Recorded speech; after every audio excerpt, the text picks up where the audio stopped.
communities. Please give it up for James. The Anti-Police Terror Project thanks all of you here today for the invitation to be here in solidarity with our Palestinian comrades. APTP is and will always be an ally and accomplice in the fight for Palestinian liberation. As an ally and accomplice, one of our core duties is to make the connections between the oppression of black and brown people here in the Bay Area and the oppression of Palestinian people in their homeland and across the diaspora. This is because we know that the efforts to repress our respective movements are rooted in white supremacy and colonialism. Systems that are dependent upon the governments and corporate entities that empower and enable them. So when Google and Amazon attempt to profit off the repression of the Palestinian people, it is APTP's responsibility to stand up and say no.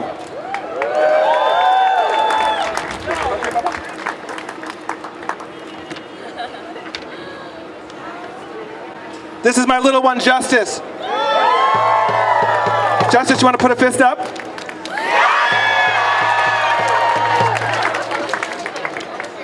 I am here today speaking before you to spell out the connections between Project Nimbus and the conditions we as Black Bay Area organization face on a daily basis.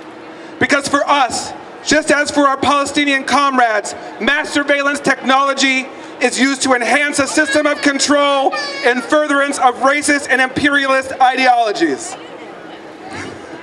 It was just a few years ago, for instance, during the George Floyd uprising, that the San Francisco Police Department illegally used the closed-circuit camera network in Union Square to provide live, around-the-clock surveillance of our protests. Were they held accountable? No. Instead of accountability, San Francisco City Supervisors passed legislation legitimizing such surveillance. Now, SFPD may gain warrantless 24/7 access to private surveillance cameras.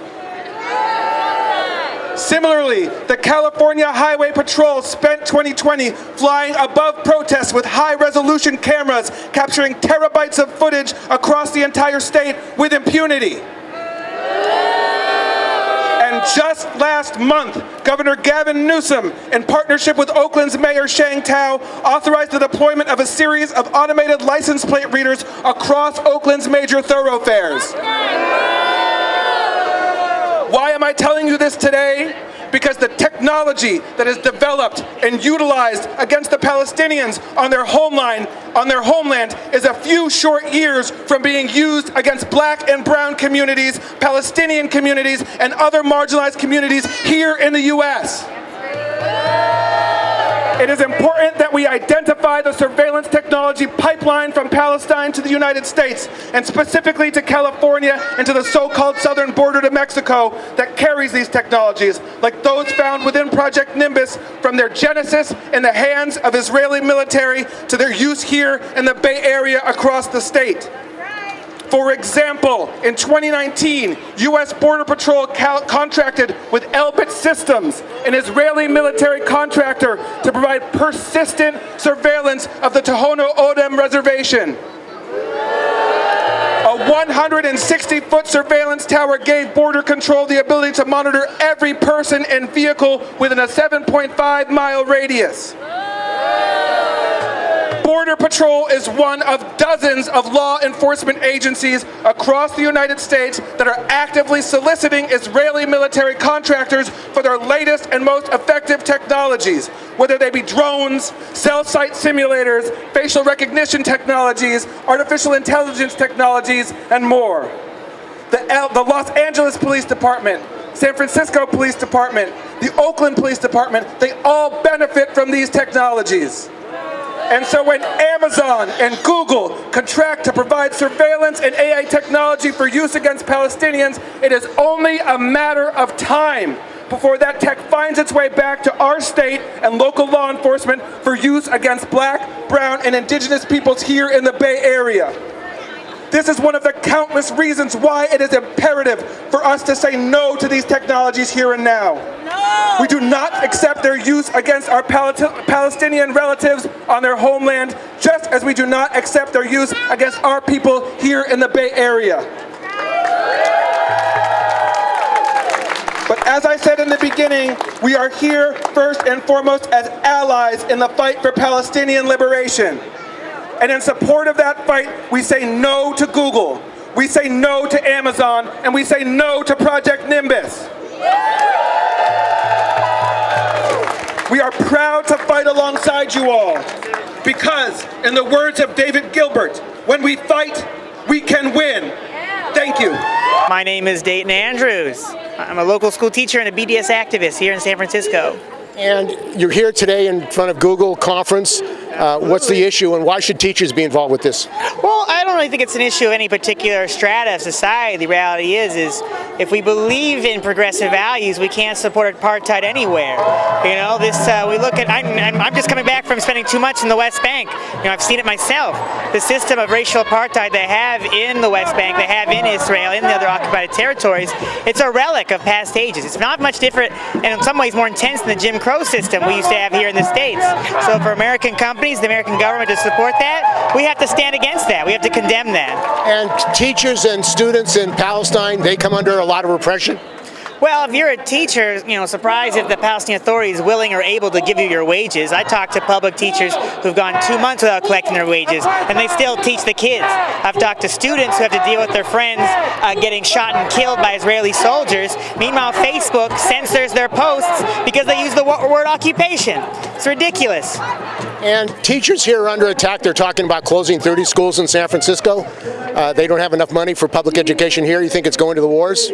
Well, I think we'd be lucky if it was even making that far. The reality is most public institutions, and I think the public school education system is so full of graft that a district like SFUSD, which is so wealthy, you know, the kids see barely any of it. We see the administration sees a massive chunk of it. But I think it also is really kind of just endemic with where the priorities of this nation. Like the money we set aside for students can't go to the students, and the money we set aside for our society just goes to wars. If we don't have a war here, we find it to some other war. And it seems like the Democrats and Republicans are united on expanding the war budget, money to Israel, money to these companies. Where does that leave working people politically in this country? Well, I think the reality is working people have to realize that we need to have an actual workers' party, right? Like I think when the Democrats and the Republicans are, you know, insulting each other by saying that the either side doesn't support the war enough, you know, what are we really doing here? When our presidential aspirations are 2024 still looks like Donald Trump v. Joseph Biden, like what are we actually doing here? What are we actually trying to accomplish? And I think with this whole lesser of evilism argument, you know, lesser two evils is still evil. And so as long as these policies, as long as these interests are still in power, it doesn't matter who is elected. It doesn't matter Democratic or Republican. And it seems like, though, the AFT, your union, other unions continue to support the Democrats to solve the problems, Nancy Pelosi, these politicians. When's that going to change? Well, I think it's going to be on rank and file's teachers to actually buck that trend. Because this is a phenomenon not just limited to teachers, but even if you look at some of the UPS workers, you know, there was a big strike, not just a big strike, there's a big effort to really oppose the tentative agreement, to really continue to stay at the negotiation table and continue demanding more. And the union, how about a basic $25 an hour? Too much. Exactly, too much. And God forbid if these part-timers get benefits. And so, you know, I think it's not just for teachers' unions, it's not just for postal workers, it's like all workers. We have to really fight for our own interests, and we can't really save that struggle for some type of leadership that's going to make all the right decisions they can physically are incapable of. It's on the rank and file. My name is Yochai. As an ex-Israeli, it was hard to learn the truth about my country, but I think it's time for Jews everywhere, in addition to, of course, Palestinians and people in general, to stand up to Israel's crimes. And first stop is to combat this terrible project by Google supporting apartheid. And you know, it seems like these companies are making a lot of money off these projects. Well, this is an old story. We need to stand up to that, don't we? Israel is gotten a right-wing government which say that they want to take over the land, that the Palestinians don't belong there. A lot of people who support Zionism are having doubts about. Well, I think this current extremist government is just saying out loud what Israel has been doing for a long time in quiet, taking over Palestinian lands and saying outright that they want to displace the remainder of the Palestinian population. And why is the United States supporting that? That is a good question. That is a good question. And what do you think the future is? Because it seems like they have unbridled control, even though a lot of people have been demonstrating in Israel against that. I think Israel will only change with pressure from outside. I don't think internally. What do you think Americans should do about military support for Israel? First thing, stop this unconditional support, unconditional military support. At the very least, condition the support for the army not to hurt civilians, not to hurt innocent people. That's the first step. Sounds very reasonable, right? But it's such an uphill battle. I don't know what to tell you. A lot of Congress people are afraid that if they speak out for Palestinians, they'll be retaliated against. The new generation is definitely on this side. I think as the years progress, we'll see more and more voices speaking out for Palestinian rights. Free, free, free Palestine! We're being out here today confronting Google for its role in apartheid and occupation. Make some noise for the Google workers who made this possible, who are risking their livelihoods for the Palestinian cause, for the just cause of human rights, of Palestinian rights. My name is Violette. I'm a part of the Palestinian Youth Movement. We're a grassroots youth organization of Palestinians and Arabs in the far diaspora. We're dedicated to claiming our role in the far diaspora of our struggle. We have a responsibility when tech is being developed here in the heart of empire in the United States and being used to kill our people back home. We have a role and we have a responsibility as Palestinian and Arab youth.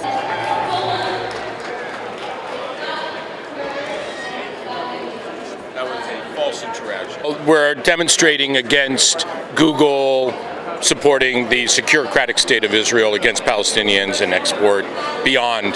So what's tested on Palestine, and Google and Project Nimbus are part of that problem. Isn't the government doing that as well? I mean, U.S. government supporting Israel? Yeah, well, 3.8 billion plus every year from Israel. What do you think working people should do about it? Because, I mean, it seems like business goes where they can make profits regardless of the cost. Yeah, it's tough. We need to find out when there are consumer products that we can boycott to participate in organized boycott campaigns. I mean, I think that the boycott, divestment, and sanctions movement needs a stronger political program to be tied with also, but it's still having effects. It is growing in popularity, and there's more understanding for boycotts. People need to check out the Palestinian civil society calls for the boycotts to be clear on how it works. It's not just hating every Israeli. That's not what the boycott, sanctions, divestment movement is about. It's not anti-every Israeli. It's not about killing Israelis, but it is about pressuring Israel where it matters, which is the pocketbook. And the ILW has had a boycott of Zim's shipping. You think that should be expanded to other unions? Well, all of these sorts of things should be expanded. The Zim blockade a few years ago in Oakland was one of the most inspiring actions I participated in. Seeing union members in the middle of the night think about crossing our line and then they didn't. Seeing that happen was very moving to me. My name is Sang Kill, and I'm here today because I support Palestine and its freedom now, and I think that tech is part of the apartheid process and should be critiqued, and people should come out and protest. I mean, it sounds like business are making profits from the Israeli government, from the occupation and what the IBM did with the Jews. Yeah. Do you think there's a similarity? I think that a lot of governments are profiting off of militarism, and I think Israel is a prime example of that. Our government does it as well. And I think all governments need to be critiqued that profit off of militarism and the oppression of other peoples in that militarism. Responsible use of AI and cloud technologies. Give it up for Josh! Thank you. This is so many people. This is so much more than we had last year at our No Tech for Apartheid Day of Action. Thank you all for being here. As Sharif said, my name is Josh Markson. I've been a software engineer at Google for the last 7 years. I've been at Google Cloud for 5 years. People sometimes ask me and other workers, speaking out about Project Nimbus, why are you taking a stance on something that doesn't affect you? This question is misinformed. This question is based on a false consciousness. The idea that as tech workers, we all have good lives, cushy jobs, that we're all atomic individuals, that we don't have relationships with each other, that we don't feel solidarity and care for each other, and that we don't face any worldly hardships. The truth is, Palestinians are tech workers. Muslims and Arabs are tech workers. Black and brown people are tech workers. Jewish anti-Zionists are tech workers. Queer people are tech workers. And when these workers see Google providing AI and machine learning technology to the Israeli military, they fear for their own well-being. They fear for the well-being of their families in Palestine. They fear for the well-being of their communities and their people.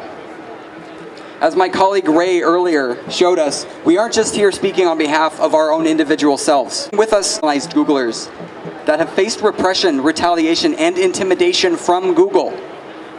And they don't feel comfortable speaking publicly. We're representing their voices here today. For Palestinian Googlers, Project Nimbus directly affects them. In the words of one Palestinian Googler, Project Nimbus makes me feel like I am making my living off of the oppression of my own family back home. The reality is, my own family in Palestine is going to suffer the consequences of Project Nimbus. As others here today, James, who went just before, spoke, Palestinians are not the only people, not the only workers who have a stake in this. As one insightful Palestinian worker points out, the Israeli military is known for its egregious tactics of murdering and imprisoning children, women, elderly, and men alike on a daily basis for no reason other than being Palestinian. It doesn't hurt to mention that this same military directly trains the police departments here in the United States.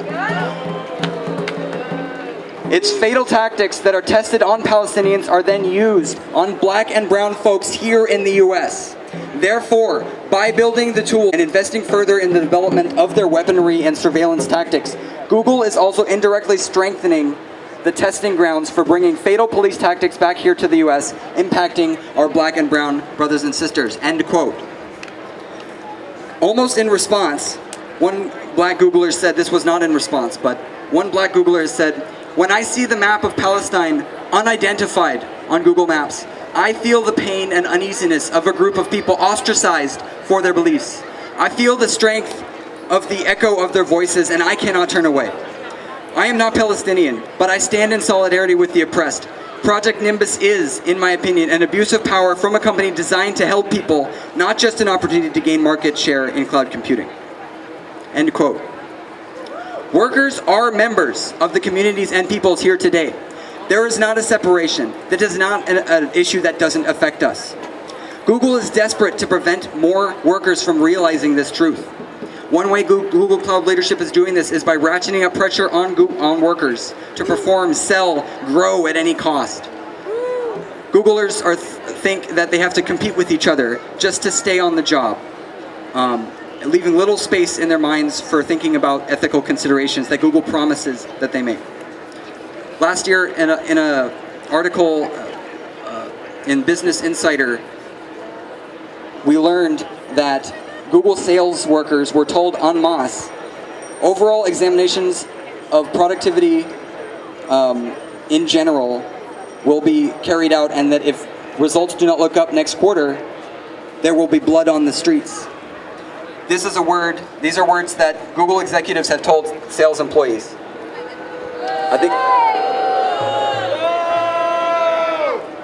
Unfortunately, I think I'm going to have to cut this a little short. But essentially, this culture is kind of a new thing at Google. Like, Google was kind of known for having an internal, open, and trusting culture. And that's pretty much all been thrown away in the pursuit of growth and profit. Another quote from somebody who left Google, a manager who left Google, "Cloud has become incredibly top-down and leader-driven. It's draconian and there is no trust. We've become SAP, we've become Oracle. There is no resemblance to what Google has ever been." Among the AI principles that Google says it adheres by, one by other workers fighting earlier military contracts in 2018, Project Maven, some of you might know. Google promised that among the applications that we won't work on, quote, weapons or other technologies whose principal purpose is to directly facilitate injury to people. Technologies that gather information for surveillance, violating internationally accepted norms, and technologies whose purpose contravenes widely accepted principles of international law and human rights. That's Project Nimbus. They promised that they would not work on Project Nimbus, but under the current regime, the sale gets made at all costs. As workers, we want Google Cloud to do well. We want to grow and prosper. We want our technology to be used to make the world a better place. Workers cannot accept that cloud has become profitable by using our labor to surveil, repress, displace, and kill Palestinians. We cannot accept that it has come at the cost of Google's special culture of openness and mutual trust. This is not an issue that does not affect us. And that's why workers are saying, drop Project Nimbus. Here we are with the state of, global social contradictions the same. Undying solidarity with Palestine, undying commitment to anti-imperialist struggle. It's the same enemy, you know what I mean? Right. That is the same enemy updating itself. So yeah, man, just love solidarity, and we have to escalate our unities, man. So San Francisco's ground center for AI. it is, yes. For the new heart and soul of the military-industrial complex, that moves. It looks innocuous, man, but we are in the self-esteem of the beast. Project Nimbus is a cloud contract that the company Google has signed with the Israeli government to help fuel the genocide of the Palestinian people. Thank you. And is it because of profits, or do they support the apartheid regime? Both, because it's because of their profits that they are supporting apartheid regime. And what can be done to stop it? They can cancel the contract. How much money is involved? Lots and lots of money, and they should cancel the contract because not doing so makes them war profiteers. Well, it sounds like the United States is doing a lot of war profiteering with the war in Ukraine, other wars around the world. Yeah, absolutely, and we should cancel all of those contracts. Palestinian, Arab, Muslim, anti-Zionist, Jewish, and other allied workers who came together across coasts, across even oceans, across corporations for the first time in history, and found each other in grief and in rage in 2021 as their bosses signed the Project Nimbus cloud contract with the Israeli military and government, literally the same week as the Israeli military bombed Gaza. And as Palestinians were defending their homes from Israeli military takeover. And I'm here to say that nearly 2 years later, we have more reasons than ever to recommit ourselves to organizing to ensure that tech companies like Google, based right here in the Bay and in the United States, cannot continue profiting off of and powering Israeli apartheid. And I'm going to tell you why we have more reasons to recommit ourselves.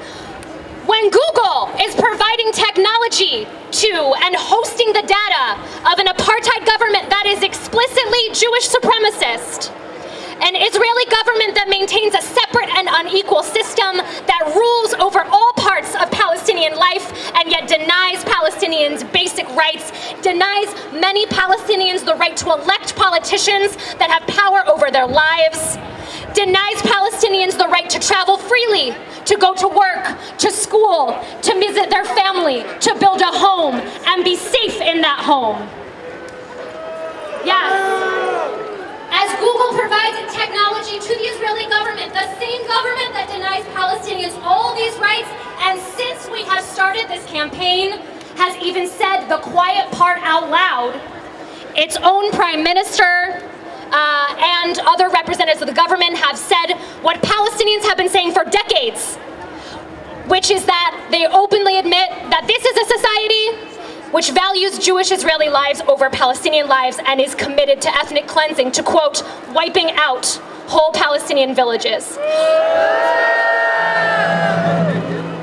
For all of these reasons and more, we recommit ourselves to this campaign together as Google Cloud is celebrating 1 year of profitability, and we say together today, no check for apartheid. No check for apartheid. But even just as we have more reasons than ever to commit to this campaign in our rage and grief, we also have more evidence than ever that tech workers and community, especially with powerful Palestinian leadership from Palestinian tech workers, Palestinian organizations, Palestinian-led organizations, like the Arab Resource and Organizing Center, AROC, right here in the Bay. Like, yes, give it up for AROC! And Palestinian Youth Movement, PYM!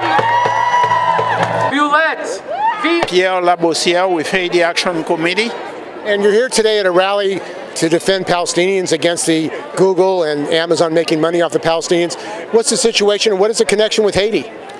You know, it's one struggle. Our people are going through the same denial of our human rights, of our rights as human beings to live in peace and harmony, and so the same struggle of the Palestinians. There is a national liberation struggle taking place in Haiti right now, and our people are being massacred as we speak.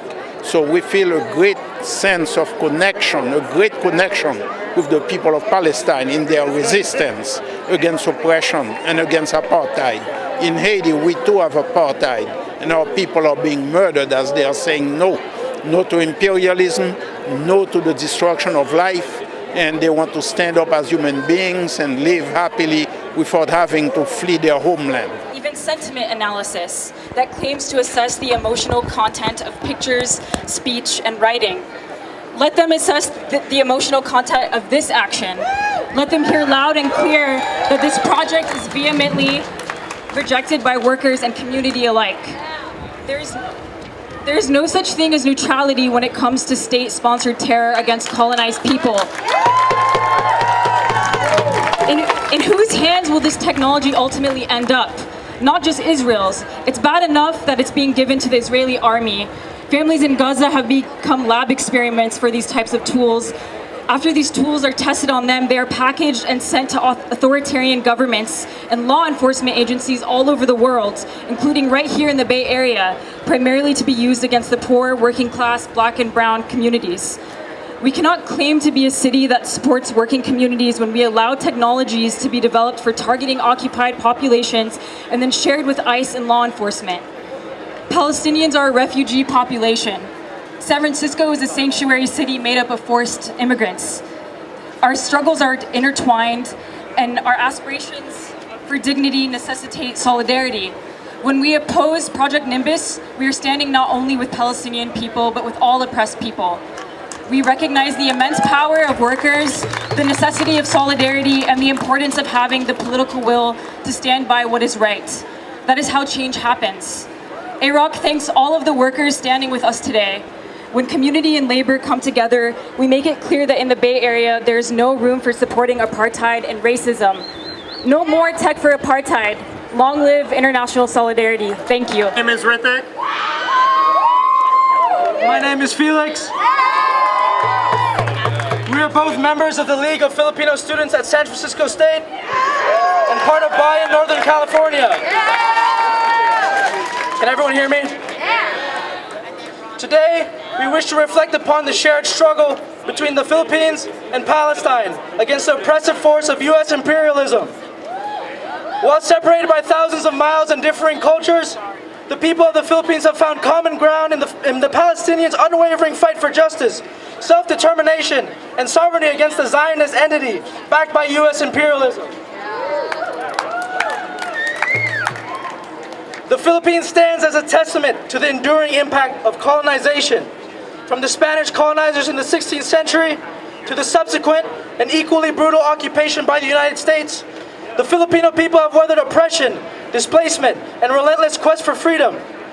The legacy of U.S. intervention has left enduring marks on the Philippines' socio-political landscape, which serves as a stark reminder of the current imperialist order we live in,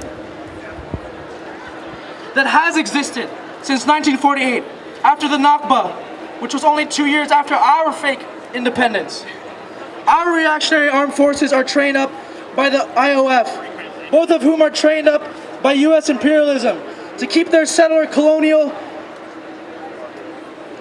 watchdog in both the Middle East and now a base in its conflict against China. Both of whom have caused nothing but absolute misery to our people for the sake of their pockets getting lined, being paid for in blood. Our common enemy today is U.S. imperialism and the vested corporate interests it protects, such as Amazon and Google, which is why we're here today. $1 billion project to surveil the Palestinian masses through AI, $1 billion project towards continuing the ongoing Nakba against the Palestinian people. These tech capitalists here in the heart of Silicon Valley act like they create whole new worlds with their cutting-edge technology, but in reality they are just worsening the exploitation and oppression that already exists.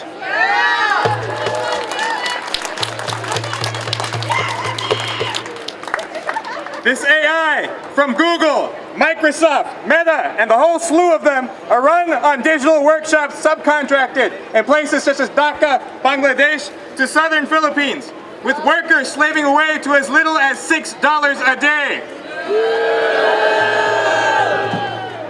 The genocide that Google is helping aid is based in the ultra-exploitation of the working classes of the Philippines and other parts of the third world that are kept enslaved by the American military, providing even more of this face tracking technology to their lackeys and reactionary armies, subjugating the masses.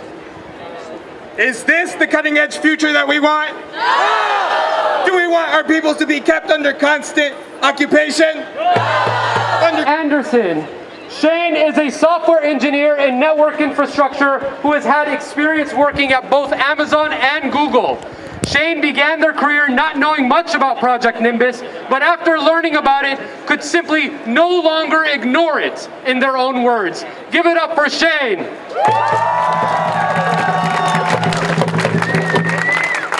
Hi there. My name is Shane. I'm a software engineer at Google. Thank you for having me here today. Like many people who grew up in the United States, I didn't get a good education about the world outside our borders. When it came to Israel and Palestine, I was taught that there were two sides, that those two sides had been at war forever, and that the situation was simply too complicated for an outsider to understand. And yet, I was also told, unambiguously, to support our ally Israel. I was not told that Israel controls the vast majority of land.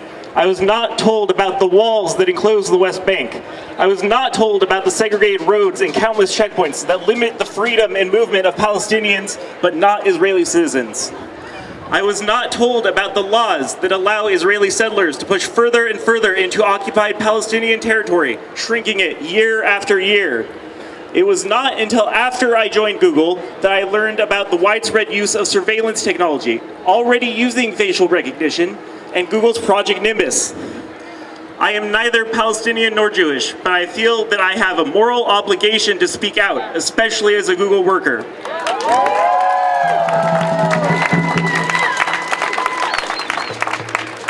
Google talks a lot about how it values diversity and inclusion, but these messages often ring hollow to me, and it does not seem like I'm the only one. One anonymous Palestinian Googler writes, "Naturally, it hurts even more when Google takes obvious stances against aggression and suffering, as it rightly did with Russia's invasion of Ukraine, but not with the abuses that directly affect my family. After George Floyd's murder, Google made a donation for the movement to the movement for Black Lives, and then issued an apology for doing so. Why? Because some organizations within the movement for Black Lives expressed empathy for Palestine, and that was found to be anti-Semitic." Compare to when 2 Jewish Googlers, including outspoken supporter of Palestinian rights Ariel Cohen, received a threatening anti-Semitic letter. They requested a meeting with HR, but that request was ignored, and they were told that nothing could be done to investigate the letter. Another Jewish Googler wrote anonymously, "It is clear Google doesn't care about anti-Semitism when it comes to truly protecting religious and ethnic minorities. From the threats of the rise in white Christian nationalism, all they care about is using their own convenient and false definitions of anti-Semitism to set the stage for their profits off the business with Israel." As a queer American, this resonates with me. We already lost Roe v. Wade. In multiple states, legislators are working to erase the very concept of trans people and posing themselves to roll back long-fought rights for queer people. Growing up in the United States, I also did not get a good education on the history of my own country.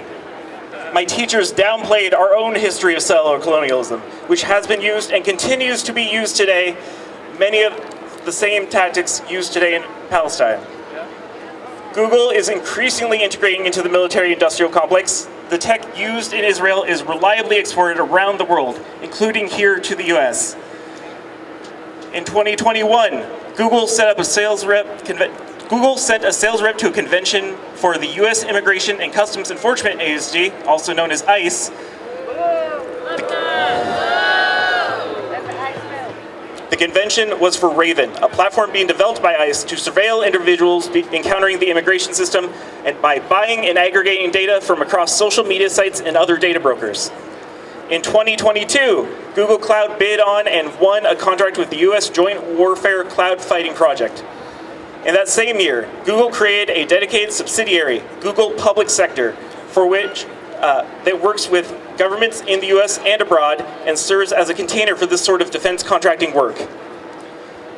Google workers successfully stood up against Project Maven. When we organize together, we have power. So if anything I said, if anything you've heard here today concerns you, stand up, speak out.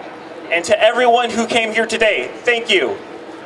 I hereby, as the last speaker, I hereby call this project a success. Thank you, Shane.